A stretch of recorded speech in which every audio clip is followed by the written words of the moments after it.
Сәлеметсіздер ме балалар? Бүгін бізде 77-ші сабақ 44-ші жаттығу сурет бойынша әңгіме құра. Әңгімеңде тәуелдеулі және туынды зат есімдерді пайдалан. Балалар, мына жерде бізде 3 сурет берілген. Осы 3 суретке қарап ортақ әңгіме құрастыратын боламыз. Әсел кесте тігеді. Оның тіккен кестесі өте әдемі. Бағлан шебер. Ол қайыңнан әртүрлі қолөнер бұйымдарын жасағанды ұнатады. Оның жасаған заттары өте сапалы. Айжан мен Гүлжан сырмақ сырды. Олар бұл өнерді әжелерінен үйренген болатын. Олардың әжелері 10 саусағынан өнері дамған шебер кісі еді. Балалар, бұл мәтіндегі асты қызылмен белгіленген сөздер тәуелділік зат есімдер, яғни кестесі, заттары, әжелері, өнері деген сөздер бұл бізде тәуелділік зат есімдері. 45-ші жаттығу мәтінді тиісті тыныс белгілерін қойып көшіріп жаз. Тәуелдік жалғаулы зат есімдердің астын сыз. Ақши Әминаның ауылы нүкте қойылады. Және де келесі сөздің бірінші әрпі міндетті түрде бас әріппен жазылатын болады.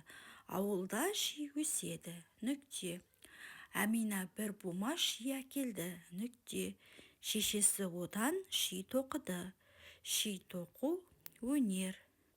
Балалар, ши тоқу дегеннен кейінгі сызықшаны ұмытып кетпейміз.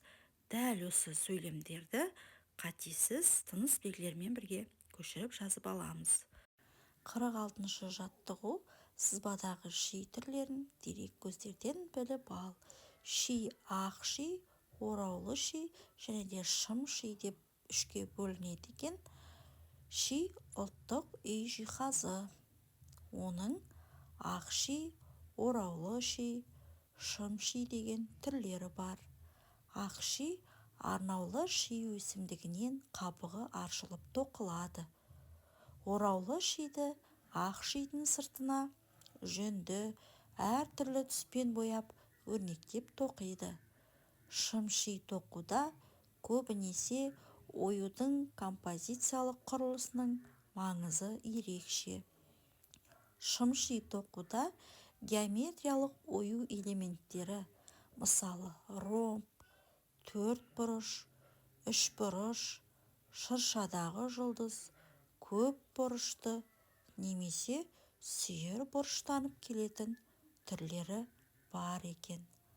Балалар, осымен біздің бүгінгі сабағымыз аяқталды.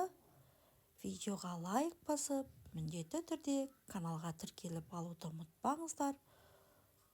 Сол кезде келесі сабақтарды міндетті түрде бірінші болып көретін боласыздар.